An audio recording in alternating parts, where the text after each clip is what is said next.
Welcome to another edition of What's Next, Living Longer, Better, Smarter. In this episode, dementia prevention, using your head to save your brain. And we'll have an update on new online tools for estate planning. This edition is made possible by VividPix. So I've been in the photo business for 37 years, and I've seen a lot of things come go. But one thing has not changed, and that this wonderful thing we call a photograph captures a moment in time so that we're able to reminisce and relive those memories tomorrow.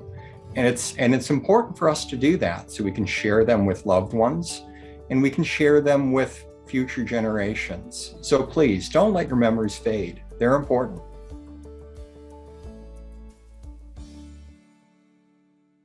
I'm Fred Fishkin, along with Mary Furlong. Hi, Mary. Hi, Fred. It's hard to believe it's April. So glad spring is here. At long last. And we have a couple of topics to dive into today. First, there's a book just published titled Dementia Prevention, Using Your Head to Save Your Brain. It is a Johns Hopkins Press health book. And we have the authors joining us, Dr. Emily Klionsky. Hi, Emily. Hi there. And her co-author husband, right next to her, Dr. Mitchell Klionsky. Hi, Mitch. Hi, Fred. So just back from England, where we looked at business plans around dementia for an international prize. So really interested in the topic. We're delighted to have you on the podcast as your new book is published. So tell us more about your backgrounds. Emily, you go first. Thank you, Mary. I appreciate that. Actually, I'm a medical doctor, and I have training both in internal medicine, which is the care of adults, and as well as in psychiatry, neurology. So I've been practicing in the field of cognitively impaired patients for a good long time now, but over the course of the last 14 or 15 years, I've seen over 10,000 patients and their families.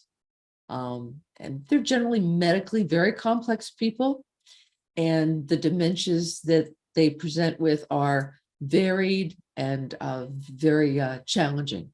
So I'm a clinical neuropsychologist, which is a mouthful, I tell people, but basically we measure how people think. We use objective tests to determine if someone's ability to pay attention, to be able to learn, remember, or to solve problems is at their expected level. And if not, how far off is it and in what areas? And even more importantly, how can we use that information to then help make a diagnosis and steer them toward best practices to stop the progression or slow down the progression of what's going on, or potentially to improve their functioning over time? Well, in the interest of full disclosure, Mitch and I have never met in person, but we are related, sharing my third great-grandfather, Gersh Klionsky. And I found out about this book really through a family tree newsletter. So it's especially great to have you with us, Mitch. Well, you're the first person who's pronounced my last name correctly on the first shot. So that's a good thing. But it's great to meet you as well, Fred. Well, that is quite a story. And we were just talking about genealogy last month. So the title of the book is intriguing. And you're saying in the book, and I love the fact that you're doctors looking at this, because we see a lot of technologists and researchers, but you're in the field and you see the patients. So while there isn't much on the medical horizon to cure dementia, prevention is possible. Is that correct? Mary, that's absolutely key. You hit the nail on the head. There is no cure for any kind of the progressive loss of intellectual function that we call dementia, which is an umbrella term for many different diseases that can cause us to lose our brain cells and lose our way of thinking. But prevention is becoming really critical because the population of the world is aging. And we know that the greatest risk factor for dementia is actually increasing age. And what we've found out in looking at the evidence of everything that can be done to prevent dementia, which was actually first published by the Lancet Commission in 2017 and in 2020, and the World Health Organization, We looked at that as the backbone of all the evidence of what would somebody have to do to prevent dementia. And when we put together this model, which actually Mitch constructed, we found that 1 out of 2 people in the United States can actually prevent dementia for themselves, which is huge. That really is. So I guess what people would really want to know, self included. So what is it? Hopefully we're in that 1 out of 2 category, but what can we do, whatever our age may be, to lower the risk of dementia? That's a great question. And it's not just a one thing. And that's what makes the question such a complex answer. It's really, think about a problem that you need to attack from a variety of angles. It's like, how do you make a statue? Well, you chip away everything that's not the statue. You work at it from all the different directions. So we're looking at first the background of genetics and the epigenetics, what happens in early life that changes the genetic code. We're looking at trauma, both emotional trauma and head trauma in adolescence and early adulthood. And then you start moving into the things that start to really impact us when we get to be in our 20s, 30s, and beyond. All of the vascular conditions, hypertension, high blood pressure, diabetes. One of the big things that nobody else is really talking about, but we think is really critical, is the role of oxygen. Imagine that, oxygen being important for life. Well, it turns out getting oxygen to your brain is really important for thinking. So all those people out there who have obstructive sleep apnea need to treat their obstructive sleep apnea. If they're smoking and they got COPD or have had COPD as a result of smoking, that's an important treatment goal. Diet and exercise fit in there as well. There's medications, both the prescription and the non-prescription medications, the things we take over the counter that we think are harmless because we can get them without a prescription, but they actually can impact our abilities to think. Things like those sleep pills that have the PM at the end. And you say, oh, that's got to be normal. It's just PM means nighttime. I can use that. Not necessarily. Could be bad for you. Excessive alcohol use, big issue right now because the pendulum keeps swinging back and forth. Is it okay to have a couple drinks? How many should we avoid having? Is it better not to drink at all? It's a lot of evidence on both sides. We look at that. We also look at the role of social connectedness, support, the kind of things that make for a richness in life, both in happiness and longevity, and also in dementia risk. And then there's the one thing that's come up pretty much in the last year or two that really surprised most people, and that is the role of hearing loss. It turns out that even subtle hearing loss degrades part of the brain that's responsible for memory, and that if you can get someone to identify their hearing loss and treat it with hearing aids, you see an improvement in their cognitive functioning and they lead happier lives. But getting them, as we're going to talk about probably a little later in this interview, to make changes is always the critical thing. And it calls upon all of our talents as behavioral psychologists as well as clinicians to be able to help them with that. Once there are some types of symptoms, is it too late to intervene with these kinds of things, to take action, or what should people know? No, it's actually not. And we discovered that firsthand by actually in our clinical practice, people weren't coming into me in a state of health.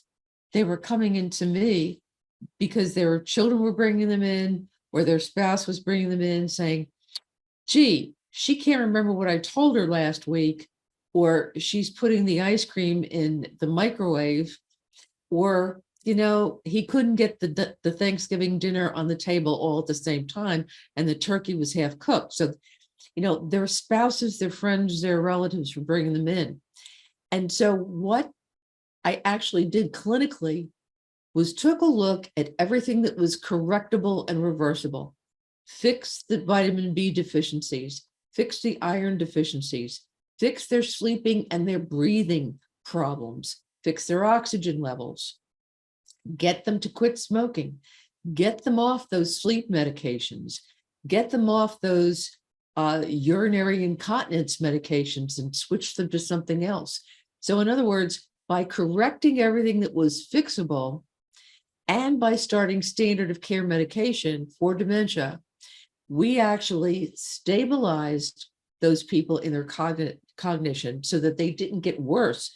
But surprisingly to us, we discovered in doing good statistical analysis that after about 6 months, these people actually improved their cognition and stabilized at that new level over the next period of years. So by doing everything that you can do for prevention, by putting it into place when somebody is actually already affected, you stand a pretty good chance of improving the effectiveness of drugs that we already have to slow down the progress of dementia. And you know something, a big part of that is the early identification. It's the earlier that someone can be identified as having a problem in an objective way, not just that they're sort of worried, not just that they're making some everyday errors, because everybody has senior moments, you know, us included. The question is, how normal or abnormal is it? And only objective testing really gives you the ability to separate out what is just a moment from something that really is important to take a look at. So one of our goals has also been to try to put tools in the hands of primary care doctors who are sort of at the front lines of this, to be able to get them to say, let's test this, let's see where you are. Let's not just either write it off as being, well, you know, you're like me, so it's no big deal, or overreacting and sending someone in simply because one day they got a little bit of lost going someplace because they were distracted momentarily. Emily, I find myself wishing everyone had a doctor like you with expertise in geriatrics, because I think sometimes it doesn't get accurately diagnosed by the primary care physician. And it might be confusing. What is the difference between dementia and Alzheimer's? You're right, Mary. The primary care doctors actually, right now, the most recent Alzheimer's Association poll indicated that about 60% of American doctors feel very inadequate about how to diagnose and then to treat dementia. But the difference between dementia and the conditions of dementia is a general term for a progressive degenerative neurologic condition that causes a loss of intellectual function. There are about 400 things that can cause dementia. Some of them are actually reversible if they're detected early enough, such as a B12 deficiency, hyperhomocystinemia, oxygen deficiency due to sleep apnea, iron deficiency. But the big ones that everybody worries about for sure are Alzheimer's disease, vascular dementia, Parkinson's disease, Lewy body dementia, those kinds of things. Those are specific neurologic conditions that are not reversible. In the book, you say dementia is projected to cost $2 trillion and impact 82 million people by 2030. And I know those numbers just keep going up. What needs to be done to alter that projection? I believe it's a two-pronged kind of thing. Number one, the people who already have dementia, you need to identify who they are as early as possible and treat them as aggressively and fully as you can. More importantly, you know, as Benjamin Franklin said all those many years ago, an ounce of prevention is worth a pound of cure. By preventing dementia, then we're really going to see the effects of people being able to enjoy their longevity, which keeps improving over the years because of health improvements. We're going to be able to see them enjoy that, remember who everyone is, be able to participate, stay at home instead of having to go into an assisted living or a nursing home, basically be able to live full lives throughout the very end of their life. So it's really a two-pronged kind of approach. It's actually one of the reasons why we outlined in the book a model and gave everybody a checklist so that the person who looks at this can say, look, we can't go and see the Kleonskis because they're in Longmeadow, Massachusetts, but we can look at this checklist of factors that are critical to my preventing dementia in my own life. And they can use that checklist to figure out where they're at on each of these points that we know are really important. Then they can work out a plan, and we teach them how to do that so that they can actually figure out their own dementia prevention plan. They could take this to their doctor for the doctor to order the blood tests that need to be ordered or the sleep study that needs to be ordered. And we provide the goals, the actual targets that each one of these factors need to hit in order to really maximize the effectiveness of the plan. And the sooner they do it in life, the better off they're going to be. You know, one of the things that you say in the book is that even if we do everything right, the diet, the exercise, maybe breathing exercises too, sleep, still no guarantees here. The odds are improved. True. It's sort of like we also talk about in the book, when Franklin said an ounce of prevention is worth a pound of cure, he was talking about fire prevention. And our analogy is no matter how well your house meets code, no matter how well you insulate it and treat it for any kind of potential fire, there's certain places that you're just going to have a fire. And there's nothing that we know how to deal with. That's why the two-pronged approach. We need to treat the people who can't avoid it. We see those people. It's very sad. And you can look at their factors. You say, you know something, they're exercising every day. They eat a really good diet. They don't have any contributing health problems. It's very frustrating to find them because when we see that happening, we know that what we have basically to do at that point is treat them with medicines to slow this down, because we're not going to improve their health habits. We can't tell them to stop drinking when they're not drinking, stop smoking when they're not smoking. And so those are the people that we're not going to be able to prevent. We're going to have to treat. The other people, which is actually many of us, it's a matter of changing how we live and the habits on an everyday basis and actually working the plan and making this a priority so that we can avoid that problem later on. Of course, we've been working with Posit Science for a long time, and they have Brain HQ and some exercises, but you've worked together to develop a 5-minute screening test for dementia. And the memory orientation screening test, tell us a little bit about that. Well, this is a test we began working on about 15, 20 years ago. It was born of the consistent request from physicians to, can't you do something quicker, less expensive, that's going to give us an idea where this person is? And for years I was saying, no, we're neuropsychologists. We do lots of tests and we have to have them in our office for a long period of time. And one day it struck me that, you know something, maybe they're right. They want something that they can do. And so we essentially distilled the active ingredients out of this much larger battery of tests into something that had 4 components: memory for 3 words, orientation, what day is it, what year is it, what season is it. The S part, we sort of fudged a little bit. It's a sequential test of memory, 12 items that the person has to name and then remember. And the T at the end is for a clock drawing, it's for time.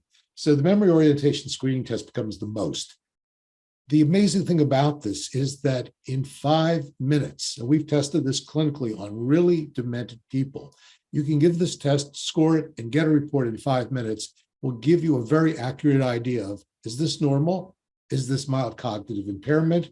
Or does this person have some level of dementia? It won't tell you what the type of dementia is. It'll tell you, however, where they are in the progression. And we know how many points it takes to make a change over time, which allows you then to track their progress over time to see how you're doing. So that's what we're doing right now. We've been using this so far with a number of physician groups. Our next plan is not just the most, but the most for mom and dad, a home version that children can do with their parents online, and then be able to take that to the physician or send it over via some sort of telecommunication and say, listen, I'm really concerned. Here's my reasons. Please, let's work this person up and treat them early. What's the time frame for that? Do you have a Handle? Right now, everything's about launching the book. So it's the next step on our journey, probably 6 months to a year. Very, very interesting. Well, congratulations to you both. Very Thank you. happy that your family as well. The book again is titled Dementia Prevention: Using Your Head to Save Your Brain. You can find it on Amazon. There's an audiobook version as well. Doctors Mitch and Emily Kleonsky, thanks so much for spending time with us. Thank you, Fred. Thank you, Mary. Our pleasure. Really appreciate it. You know, I should invite you to our Longevity Venture Summit in June, where we'll have a bookstore. And the National Institute on Aging has over 140 million. They're investing in new solutions. About 60% of that is going for innovations in dementia. So it seems that you should connect into our network of investors and entrepreneurs also working in this space. But incredibly good work. I wish you were my doctor. But we want to get this word out to all the doctors because it affects so many people. And it's good to know there are things we can do to improve the odds. So Absolutely. excited for all of you. We Thank you, welcome all Mary. invitations. Absolutely. We'll be happy to help.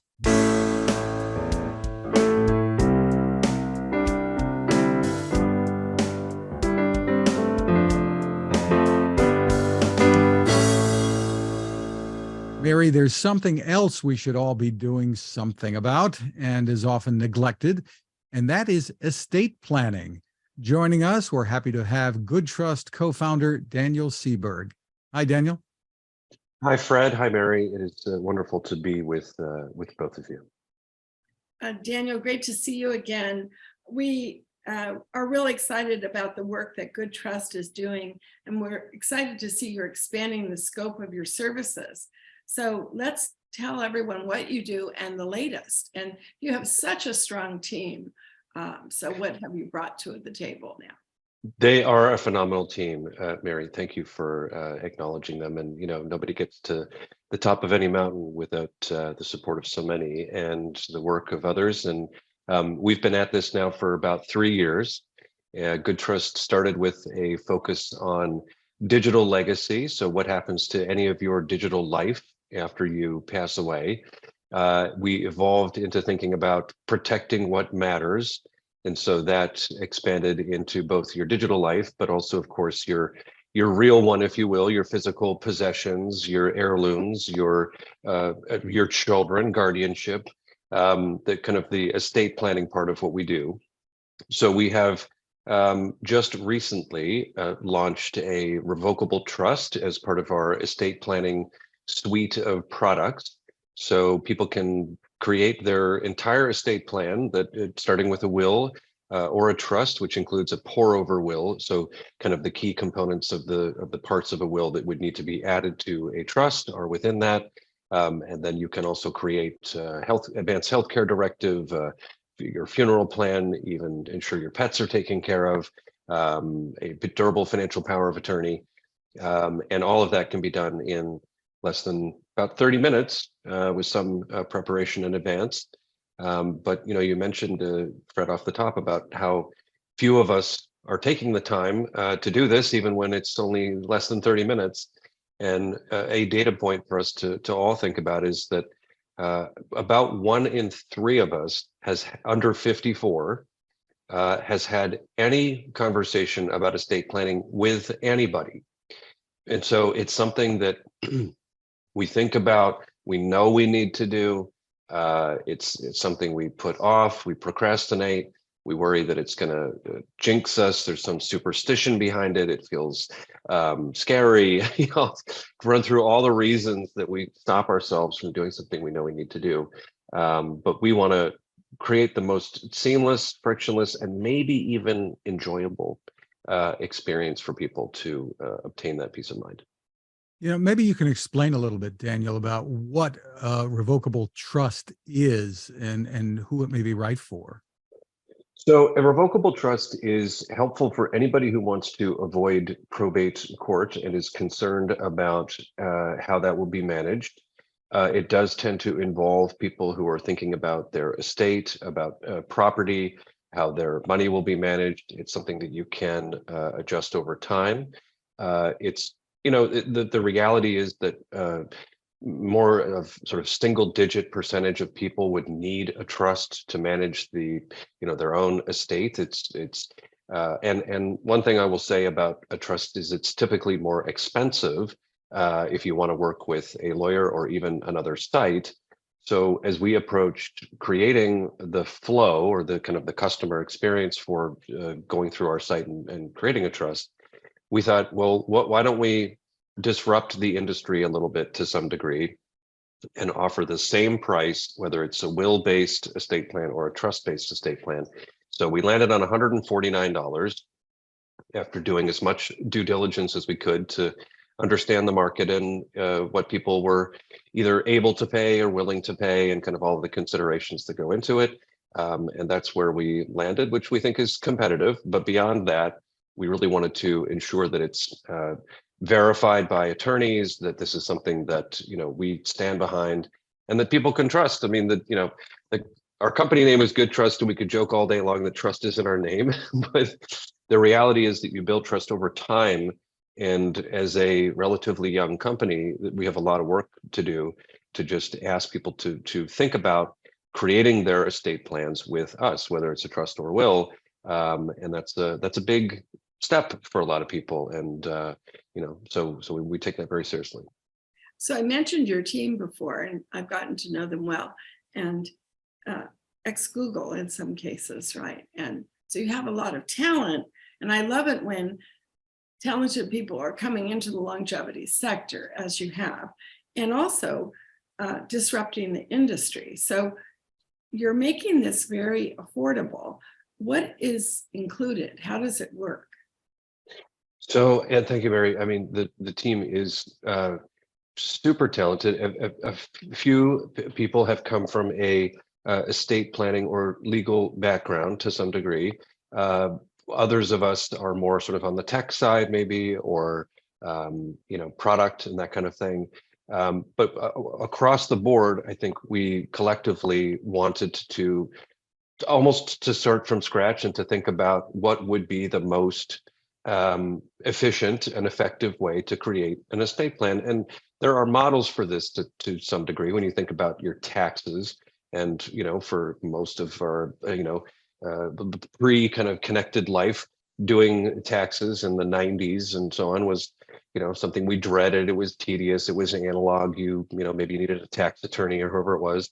And then eventually we became a more comfortable with, TurboTax and all these other ways that we can do it online and feel like we've done it the right way, because often we're doing it now sort of on our own. And that's also something now with estate planning where, what we offer is something you can sort of DIY to some degree. And it's really designed like a click-through experience. People refer to it as a wizard.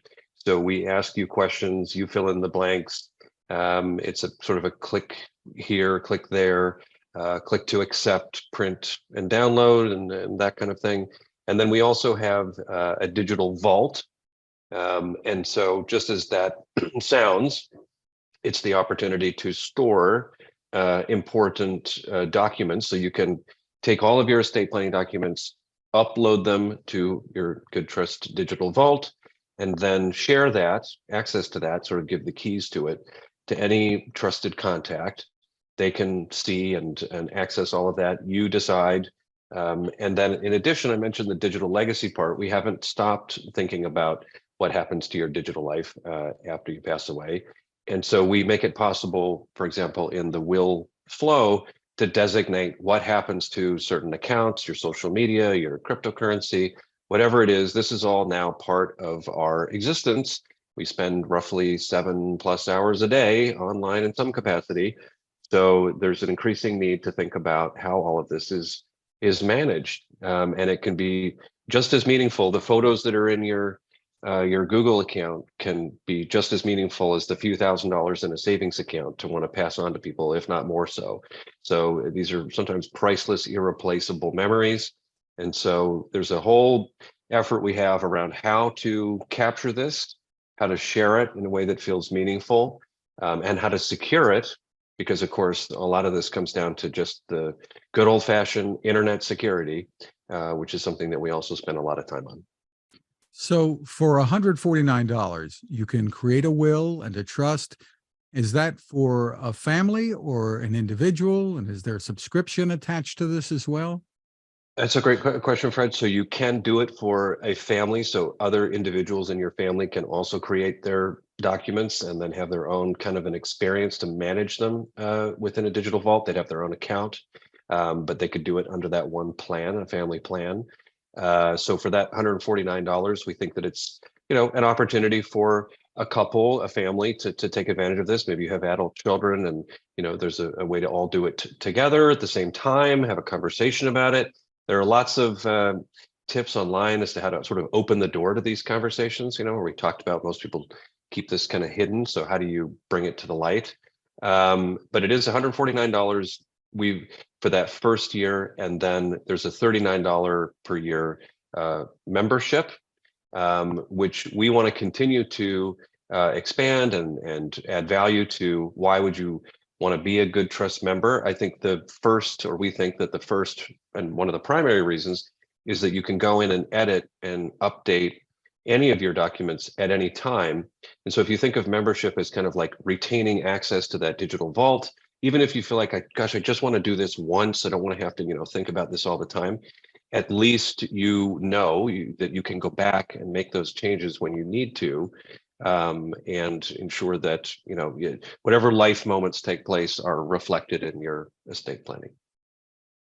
And changes happen all the time. The college. They do, and unexpectedly often. Yes. Right. The college I had just put in my will is now going away. So it's such an important service you've built for everyone. Where can we go for more information? So people can get started at mygoodtrust.com, and we do offer an optimized mobile experience. It's not an app yet, but you can certainly do it on your phone, and we have seen people do that. And it really doesn't take that long. It's the kind of thing, and you pull out your computer and take care of it, as I say, in less than 30 minutes, maybe a bit longer, and then check a pretty big box and move on. Well, thank you, Daniel. Again, the site is mygoodtrust.com, and some great information there. And gosh, some difficult subjects that we've tackled today, I think, that people don't always want to think about, but should be thinking about. Well, I love the integrity and trust of the guests we had today. They're really providing very, very valuable resources. So this has been quite a podcast, Fred. Such great information. Really has been. We want to thank Daniel Seberg from Good Trust and Drs. Mitch and Emily Kleonsky for spending time with us. Also, thank you to our sponsor, Vivid Pics. Don't let your memories fade. Find more at vivid-pix.com. We appreciate all of you for taking the time to watch or listen. You can find all of our podcasts, including What's Next Longevity Deal Talk, at maryfurlong.com/podcast.